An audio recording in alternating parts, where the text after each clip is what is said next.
ये आदमी हर दिन पुल से कूदता था, लेकिन हमेशा आटे से लदे ट्रक उसे पकड़ लेते थे। आदमी ने पाया कि वह गिरने से मर नहीं सकता, तो उसने एक हेलीकॉप्टर लिया और ऊंचाई से कूदने की कोशिश की। वह कितनी ऊंचाई से कूद सकता है? हालांकि उसे अभी भी प्लेन ने पकड़ लिया और वह इंटरनेट सेलिब्रिटी बन गया। भगवान की बेटी ने जब यह देखा तो वह बहुत हैरान हुई। मानवों को अपने जीवन का महत्व समझाने के लिए उसने भगवान के कंप्यूटर से छेड़छाड़ की, सभी की मौत का समय घोषित किया और फिर उनके मोबाइल फोन पर काउंटडाउन भेजा।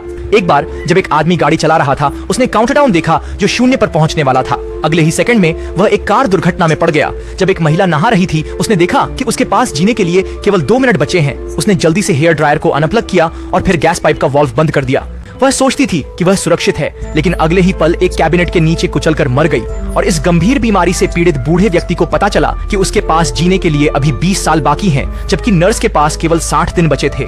नर्स तुरंत टूट गई और रोने लगी। भगवान को एहसास हुआ कि कुछ गड़बड़। ऐसा निकला कि पृथ्वी हमेशा से सटीक नियंत्रण में रही है। भगवान की रचना कंप्यूटर। पहले भगवान ने अपनी शक्तिशाली दिव्य शक्ति का उपयोग करके अनगिनत स्वप्नमय और भव्य शहरों की रचना की, लेकिन जल्द ही उन्होंने देखा कि यह बाहरी रूप से पूर्ण प्रतीत होने वाला संसार एक आत्मा से रहित था। जेसीवहीन और मौन। तो जिराफ सड़कों पर टहल रहे थे, मुर्गियां खाने के लिए जमीन में चोंच मार रही थीं, बाघ डेट पर जा रहे थे और शुतुरमुर्गें जोरों से पंख फड़फड़ाते हुए थोड़ी हास्यास्पद लग रही थीं। यह शहर को ऐसा बना रही थी जैसा कि दिखने लगा। फिर भी उन्होंने सोचा कि यह पर्याप्त नहीं है, इसलिए उन्होंने अपनी छवि में पहले आदमी आदम को बनाया और फिर पहली महिला ईव को। तब से मानव जाति ने विकास किया और फलती फूलती रही। जैसे जैसे मानव सभ्यता फली फूली और जनसंख्या बढ़ी, स्टेज से उन्होंने गुप्त रूप से कई वैकल्पिक पहचानें बनाई।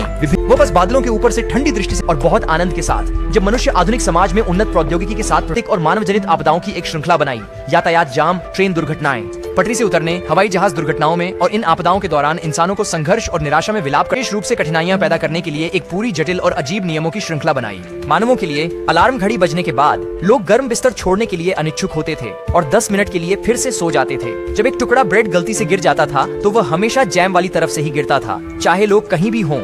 जिस लाइन को उन्होंने चुना वह हमेशा सबसे धीमी होती थी। ये सभी अजीबोगरीब रुचियां पूरी तरह से उसकी विकृत प्रकृति को दर्शाती थीं। इस दिन एवा दुर्घटनावश निर्माण कक्ष में प्रवेश कर गई और अपने पिता की हास्यास्पद क्रियाओं की श्रृंखला देखी। वह स्तब्ध थी और अत्यधिक क्रोधित रहस्यमयी वॉशिंग मशीन का उपयोग करके समय स्थान के विभाजन के माध्यम से यात्रा की और पृथ्वी पर आई। इससे पहले जाने से पहले को ढूंढकर और उनकी इच्छाओं को एक एक कर पूरी करके ही वह स्थिति को बदल सकती है। जैसे ही वह वॉशिंग मशीन से बाहर निकली, हल्की बारिश अवा के गालों पर गिरी।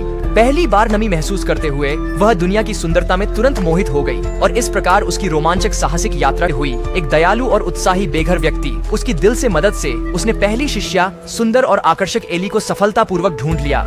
अगले भाग के लिए एक्साइटेड हैं तो कमेंट में जल्दी से सेकंड पार्ट लिखकर हमें बताएं।